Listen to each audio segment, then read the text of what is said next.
if someone wanted to change their mindset now, like today, and really start thinking for themselves to be able to attract abundance, where would you recommend they start?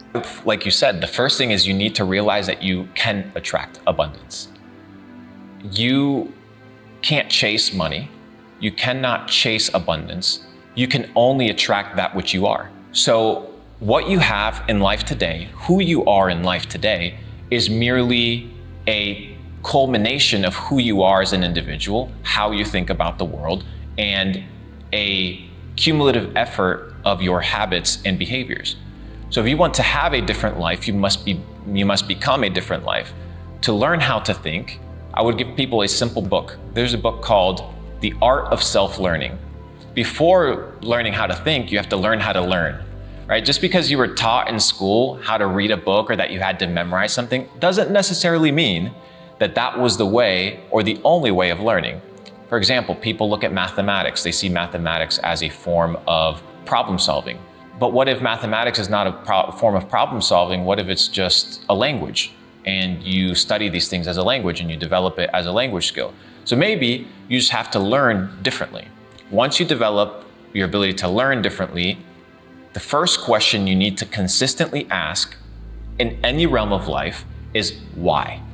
So for example, if I'm sitting down, and I've had the privilege of sitting down with, I think, about 6 to 8 billionaires in my life, most of my questions comprise themselves from the original question. So let's say I ask somebody, hey, how did you grow up as a kid and what was your background look like? Okay, and how did you become successful? I became successful because, let's say, I developed a good network. Why was it important for you to develop a good network? Well, it was important for me to develop a good network because it allowed me to get into the right room.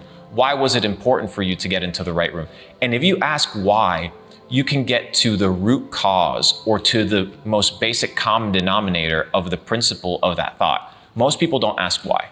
They don't ask why of anything. They just look at an e-commerce store and it's converting or it's doing extremely well. Like, oh man, I guess it would be nice, you know, to have a 7-figure, 8-figure store, but they don't ask themselves, why do they have an 8-figure store? What is it that these people are doing that is different? And once you decipher what they're doing different, you need to ask yourself, why is it that what they're doing differently works?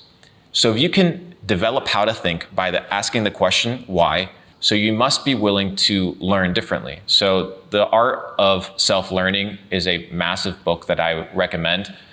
Develop how to think by asking why and be a student of life. The moment that you think that you know is the moment that you failed. So the moment you think you have the final answer, that you have the final wherewithal, is the moment where you can get sabotaged. So I'm always going back to my values. I'm always revisiting my ideological tendencies. I'm always conscientiously aware of my biases and understanding that those biases may not be true and that those biases may not be the best way to live. So a bias that I used to think when I didn't have money was, oh, people that have money are lucky. But that was basically a coping mechanism for me to live with my inadequacy as an entrepreneur or as a failing entrepreneur or as somebody that used to clean toilets or that used to pressure wash basketball courts. That was my coping mechanism. So as I was there bitter, you know, pressure washing the basketball courts and I saw rich people, successful people, I was like, ah, no, they just got lucky. But did they just get lucky? No, I just hadn't asked the question of why is it that these people are successful and I'm not? And once I became a student of life, I implemented humility and I understood how to learn and how to think.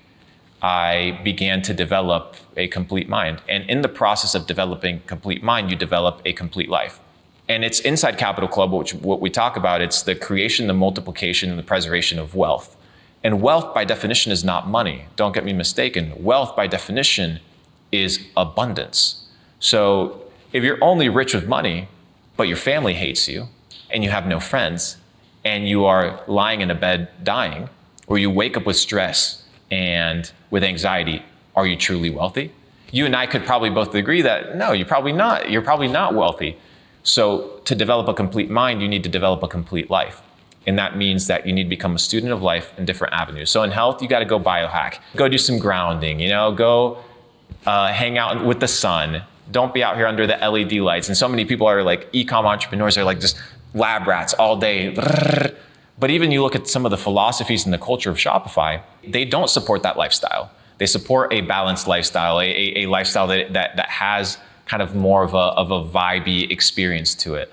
And I think that I resonate with you guys with regards to that. So developing a complete mind will allow you to develop a complete life. And inside the development of a complete life, you will achieve what I like to call ultimate success, which is a true balance of living a wealthy lifestyle. Health, relationships, finances are integral.